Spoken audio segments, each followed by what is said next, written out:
আবার তোমাদের জন্য নতুন টপিক নিয়ে আমি হাজির। আজকের ভিডিওতে তোমাদের মদ নিয়ে যত কনফিউশন আছে সব দূর করব। যেমন একটা মানুষের কতটা মদ খাওয়া উচিত, আর মদের গন্ধ কিভাবে কাটানো যায়, কোন মদের সাথে কি চাট খাওয়া উচিত, অল্প মদে কিভাবে নেশা করবে এবং নেশা বেশি হয়ে গেলে সেই নেশা কিভাবে কাটাবে, এই সব প্রশ্নের উত্তর আজ তোমরা এই ভিডিওর মাধ্যমে পাবে। আর তোমরা নতুন নতুন মদের টপিক নিয়ে ভিডিও পেতে হলে অবশ্যই চ্যানেলটা সাবস্ক্রাইব করে বেল আইকনে প্রেস করে দাও। আর ভিডিও শুরু করার আগে আমার একটা অনুরোধ, মদ খাওয়া স্বাস্থ্যের পক্ষে ক্ষতিকর, মদ খেয়ে কেউ গাড়ি চালাবে না।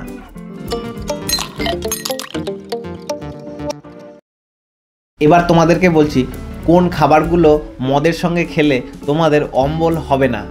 মদের সাথে প্রোটিনযুক্ত খাবার খেলে অম্বল হয় না, যেমন ডিম, গ্রিলড মুরগি, মাছ বা ডাল, এগুলো পাকস্থলীতে গেলে অ্যাসিডের মাত্রা কমায়। ফাইবারযুক্ত খাবার যেমন শসা, স্যালাড, সবজি হজমে সাহায্য করে, গ্যাস কমায়। হালকা নোনতা খাবার, স্ন্যাক্স খেলে অম্বল হতে পারে, যেমন চানাচুর মুড়ি, চপ, পনির খালি পেটে খেলে অম্বল হতে পারে। এগুলো মদের সাথে একদমই খাওয়া উচিত নয়।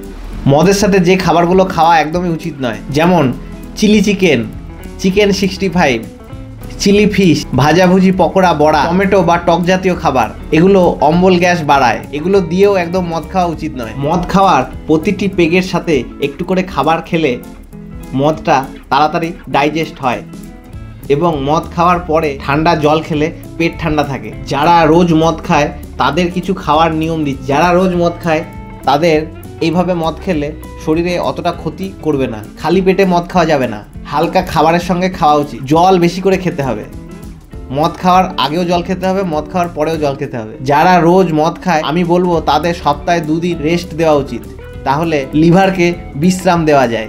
এবার তোমাদেরকে বলছি মদের নেশা বেশি হয়ে গেলে তোমরা তাড়াতাড়ি কিভাবে সেই নেশা কাটাবে। ঠান্ডা জল খাওয়া উচিত, বারে বারে ঢোক দিয়ে দিয়ে, অল্প করে। লেবু জল বা ইলেকট্রল জল খেলে অনেকটা মদের নেশা কমে যায়। চা বা কফি খেলেও মদের নেশা অনেকটা কমতে পারে এবং ঠান্ডা জল দিয়ে মুখ ধুলে অনেকটা নেশা কমতে পারে।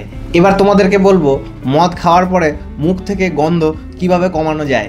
এলাচ লবঙ্গ চিবালে মদের গন্ধটা কম পাওয়া যায়, কারণ এলাচ লবঙ্গর গন্ধ মদের গন্ধর থেকেও বেশি। পুদিনা পাতা বা মাউথ ফ্রেশনার ব্যবহার করতে পারো। তোমরা যদি দাঁত মেজে ব্রাশ করে ফেলতে পারো তাহলেও মদের গন্ধ অনেকটা কম বেরোয়। লেবু জল বা চা খেলেও মদের গন্ধ অনেকটা কেটে যায়।